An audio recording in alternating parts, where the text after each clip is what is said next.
질의를 못하신 우선 이재명 대표님께 먼저 질의할 수 있도록 시간을 드리겠습니다. 5분 드리겠습니다. 너무 감사합니다. 제가 자주 이렇게 회의를 못 오게 돼서 좀 어려움이 있는데 우리 위원장님 각별히 배려해 주셔서 진심으로 감사드립니다. 우리 국방부 차관님, 네. 장관님 오늘 안 계시고 차관님 나오셨는데요. 제가 그 몇 가지만 간단하게 좀 여쭤보겠습니다. 전쟁 지역의 그 군사 지원 등으로 개입하지 않는다. 특히 이제 살상무기 지원하지 않는다. 이 원칙은 여전히 유효한 것입니까? 네, 그렇습니다.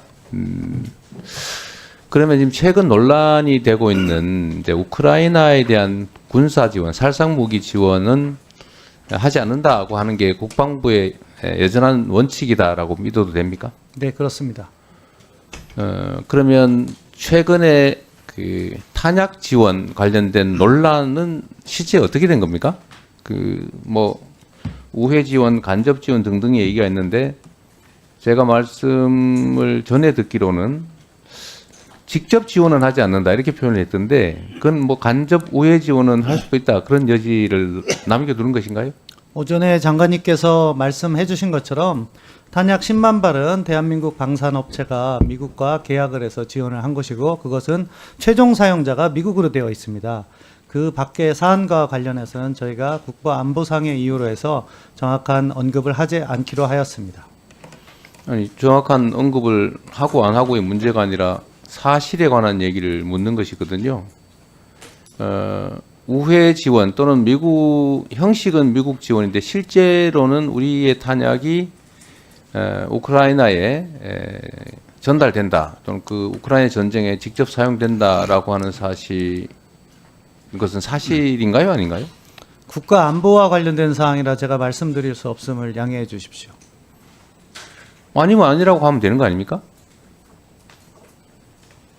그 사안을 밝히는 것 자체가 앞서 한기호 위원장님께서 오전에 정리해 주신 것처럼 우리의 탄약 비축량이라든가 이런 부분이 북한에 전해질 수 있다는 점에서 저희가 여러 가지 사안을 고려해서 이런 입장을 취한 것으로 이해해 주시면 감사하겠습니다. 말씀은 만약에 아니라고 하면 될 텐데 이렇게 말씀하시는 것은 실제로 지원된다는 것을 알고 있다는 것으로 해석이 되는데 그렇게 이해해도 되겠습니까?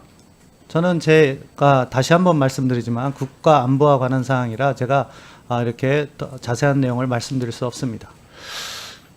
국가안보도 법률과 원칙에 따라야 되는 것이죠. 네. 정말로 긴급한 비상 상황이 아니라면 아까 말씀하셨던 것처럼 살상무기 지원을 하지 않는다.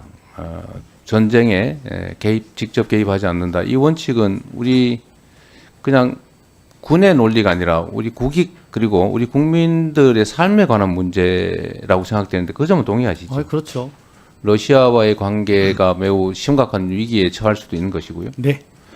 그것 때문에 대한민국의 러시아 교민들이 받는 고통도 커질 수도 있고 러시아에 진출한 우리 국내 기업들이 겪는 어려움도 현실이 돼가고 있는데 더 악화될 수도 있지 않습니까?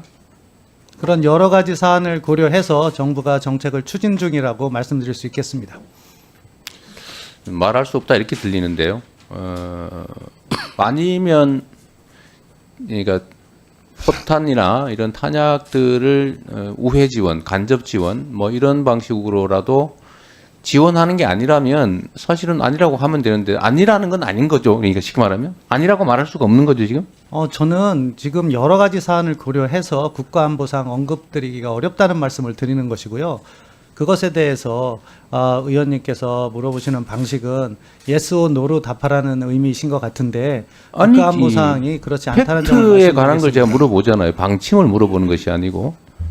팩트에 관한 팩트로. 사항이 안보와 관련되어 있기 때문에 앞서 오전에 한기호 국방위원장님께서 잘 설명을 해주셨는데 그런 이유에서 저희가 이렇게 입장을 취하고 있는 것입니다.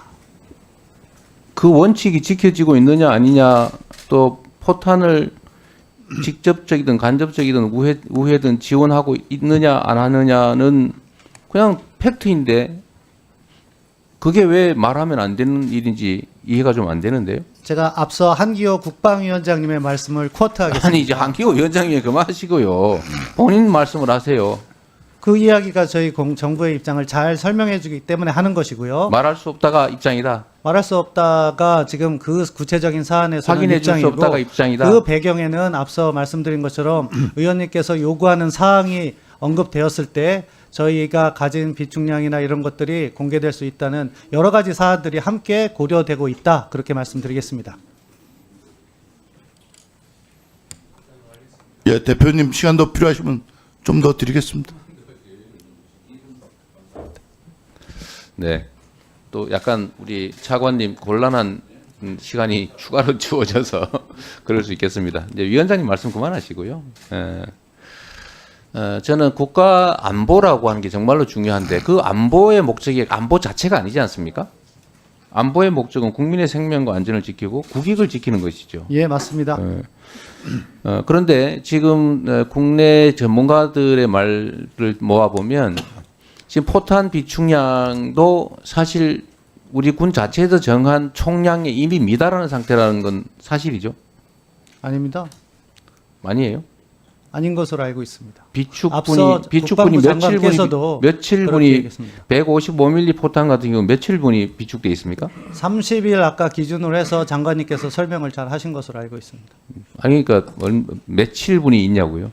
현재 재고로. 현재 재고로 며칠 분이 있냐고요? 30일을 기준으로 해서 그것에 그 155mm를 종합적으로 할 때 충분한 보충량이 있다. 그렇게 말씀드렸습니다. 31분을 넘습니까? 뭐 부족합니까? 30일 기준으로 해서 충족하는 것으로 알고 있습니다. 넘는다는 거예요? 부족하다는 거예요? 무슨 말을 그렇게 합니까? 충족이란 말은 그것에 충분하다고 평가를 하고 있다고 말씀드리겠습니다. 모자라다는 얘기군요. 모자라다고 답드리지 않았습니다. 이게 지금 무슨 말장난하는 자리입니까?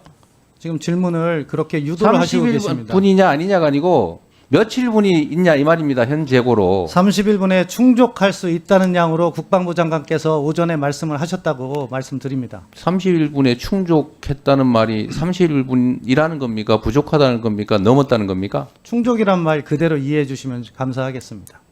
이분이 지금 국어 시간 학생 국어 연습하는 것도 아니고 이런 식으로 대답을 합니까?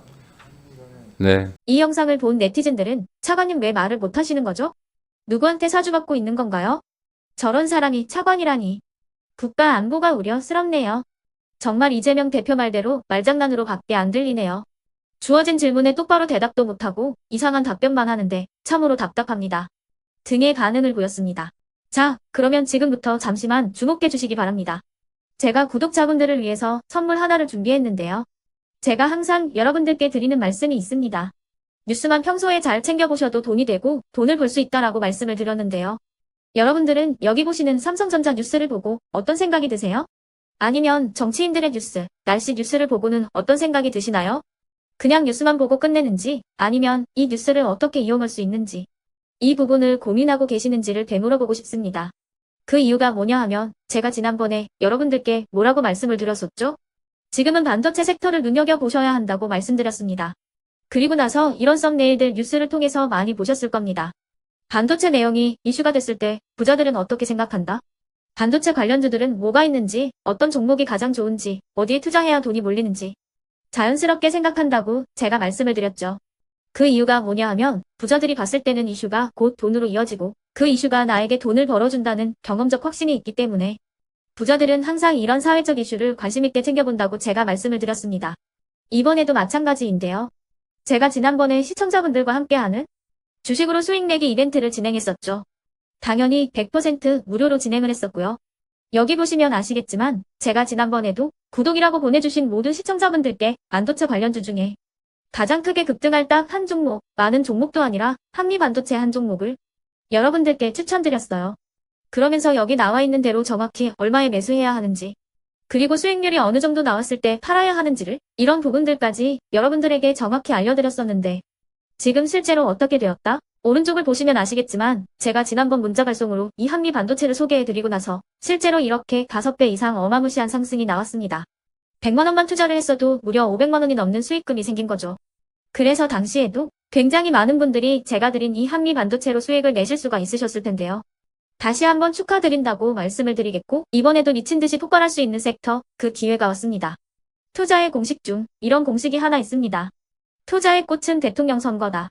그 이유는 정부를 집권하면서 예산안을 직접 꾸리기 때문인데요. 집권당이 행하는 정책은 집권 당시 엄청난 지원과 투자를 받기 마련이고 그에 따라서 관련된 섹터가 미친 듯이 폭발하기 때문이죠. 그러면 우리가 어떻게 생각을 해볼 수 있을까요? 세계 경제를 쥐흔드는 경제대국 미국의 대통령 선거가 11월에 예정이 되어 있고 미국의 대선 정책과 관련된 섹터 내에서 앞으로 크게 대장 역할을 하면서 10배 이상 급등할 수 있는 종목을 지금부터 열심히 추적해야 한다는 겁니다. 아시겠지만 지금 트럼프와 해리스의 엄청난 접전이 벌어지고 있습니다. 트럼프가 밀고 있는 공약과 해리스가 밀고 있는 공약이 있는데요. 트럼프와 해리스 한쪽에 베팅하는 건 위험 요소가 크겠죠. 따라서 트럼프, 해리스 두 명의 대통령 후보가 동시에 밀고 있는 교집합에 투자를 한다면 11월 그 둘 중 누가 대통령이 된다고 하더라도 안전하게 수익을 보고 나올 수 있습니다.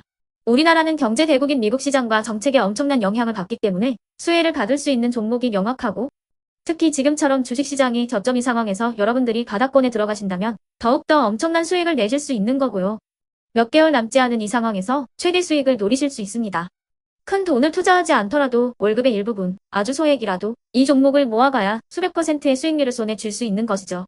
그렇기 때문에 제가 이번에도 뭘 보내드리고 있냐면 지난번과 똑같이 구독이라는 문자를 보내주시면 제가 미국 대선 관련주 중에 앞으로 대장주 역할을 하면서 주가가 가장 크게 급등할 한 종목을 여러분들께 문자 발송으로 종목명과 사고 파는 시점을 모두 알려드릴 건데요. 그 문자를 받고 여러분들이 주식으로 돈 버는 연습을 한번 해보셨으면 좋겠고요. 혹시라도 나는 주식을 하지 않는다 하시는 분들은 주변에 주식하시는 지인분들에게 말씀을 해주셔도 되고요. 아니면 연세가 있으셔서 투자가 어렵다 하시는 분들은 이 종목을 자녀분들에게 한번 사봐라. 이걸로 한번 수익을 내봐라. 이렇게 조언을 해주실 수도 있는 거겠죠. 그래서 지금 이 영상을 보시는 시청자분들 중에 나도 이번 종목이 좀 궁금하다 하시는 분들은요. 누구나 상관없이 그리고 어느 시간대나 상관없이 부담없이 010-2514-5930번으로 구독이라는 문자 보내주시면 제가 이번에도 똑같이 무료 추천 급등주 문자를 보내드리겠습니다. 이해되시겠죠? 제 번호 010-2514-5930번으로 구독이라는 문자 보내주시면 여러분들이 직접 이슈를 통해서 돈 버는 연습을 해보실 수가 있는 거고 제가 돈을 받는 것도 아니고 투자를 대신해 드리는 것도 아니기 때문에 부담 없이 신청해 주시면 되는 겁니다. 그리고 수익이 나면 저는 다른 것은 하나도 바라지 않습니다. 제 채널에 구독, 좋아요 한 번씩만 눌러주시라 이렇게 다시 한번 말씀을 드리겠습니다.